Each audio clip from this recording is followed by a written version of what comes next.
সুপ্রিয় দর্শক ও বন্ধুরা, সবাইকে আবারও স্বাগত জানাচ্ছি নতুন ভিডিওতে। যারা আগের দুটি ভিডিও দেখেছেন যে সাভার থেকে উত্তরা সেন্ট্রাল মেট্রো রেল স্টেশনে গিয়ে সেখানে কিন্তু এক ধরনের আসলে ছ্যাঁকাকে এখন উবার নিয়েছি, এবং উবারে কিন্তু তখন ভাড়া দেখিয়েছিল 450 টাকার মতো। তো সেখান থেকে উবার নিয়ে কিন্তু এই মুহূর্তে আমরা রওনা হয়েছি ঢাকার উদ্দেশ্যে বলতে আমরা এখান থেকে শাহবাগে যাব, এবং শাহবাগ থেকে বাচ্চাদের নিয়ে আমরা টিএসসি হয়ে ঢাকা বিশ্ববিদ্যালয় এলাকায় আমরা বিভিন্ন জায়গায় ঘোরার পরিকল্পনা নিয়ে মূলত আমরা গত শুক্রবারে বের হয়েছিলাম, যেন বাচ্চারা আসলে একটু আনন্দ পায়।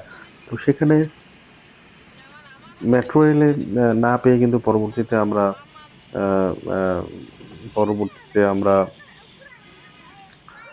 উবার নেই, এবং উবার নিয়ে আমরা ঢাকা শহরে প্রবেশ করি। এবং শুক্রবার যেহেতু আপনারা দেখছেন যে শুক্রবারের পরিবেশটাই কিন্তু আসলে অন্যরকম। বিশেষ করে শুক্রবার যদি আপনি রাজধানী ঢাকায় চলাচল করেন, তখন কিন্তু আপনি রাজধানী ঢাকার অন্যান্য দিনের যে সিনারিও বা অন্যান্য দিনে যে পরিমাণ যানজট বা যে পরিমাণ ট্রাফিক আসলে রাস্তায় থাকে, সেটি কিন্তু আপনি কোনোভাবে টের পাবেন না। কারণ আমরা পুরো রাস্তাটি খুবই স্বাচ্ছন্দ্যের সাথে খুবই সুন্দরভাবে আমরা পার হয়েছি, খুবই সুন্দরভাবে আমরা গিয়েছি। এবং যে কারণে আমরা কিন্তু আসলে সেটি অনুভব করতে পারিনি যে রাজধানী ঢাকায় কি পরিমাণ যানজট রয়েছে। তো এই মুহূর্তে এখানে এসে আমরা একটু সিগন্যালে আটকে গিয়েছিলাম।